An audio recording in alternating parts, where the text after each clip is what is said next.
ஒரு திங்கட்கிழமை, அதாவது ஆகஸ்ட் மாசம் 25ஆம் தேதி நம்ம மகிழன் போலீஸ் அகாடமியில புதுசா நியூ பேட்ச் ஸ்டார்ட் பண்றோம். ஆஃப்லைன் கிளாஸுக்கும் ஆன்லைன் டெஸ்ட் பேட்சுக்கும் ஆஃப்லைன் டெஸ்ட் பேட்சுக்குமான கிளாஸ் வந்துட்டு ஸ்டார்ட் பண்றோம் அப்படின்னு சொன்னதுக்கு அப்புறம் தொடர்ச்சியா போன் வருது. சார் நாங்க ஆஃப்லைன்ல வந்துட்டு தங்கி படிக்கணும், நாங்க இது மாதிரியான ரொம்ப தூரமான மாவட்டங்கள்ல இருந்து கால் பண்றோம், அங்க வந்து தங்குறதுக்கு ஃபெசிலிட்டி இருக்கா, சாப்பிட்றதுக்கான ஃபெசிலிட்டி எல்லாம் இருக்கா அப்படின்னு கேட்கறாங்க.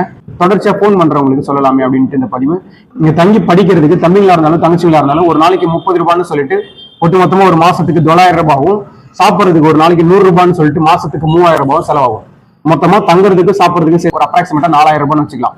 இப்ப கால்ஃபர் வந்துட்டதுனால கிட்டத்தட்ட நீங்க 2.5 மாசம் தங்கி படிக்கிற மாதிரி இருக்கும். ஒரு மாசத்துக்கு 4,000 ரூபாய்னா 2.5 மாசத்துக்கு ஒரு ஆவரேஜா 10,000 ரூபாய் உங்களுடைய செலவாகும். அது இல்லாம ஃபீஸ் வந்துட்டு கேட்டிருந்தீங்க. ஃபீஸ் நம்ம ஆல்ரெடி சொல்லியிருக்கோம். ஃபீஸ் ரிட்டன் எக்ஸாமுக்கு பிசிக்கலுக்கு 2 சேர்த்து வேலைக்கு போற வரைக்கும் 10,000 ரூபாய் தான் ஃபீஸ்.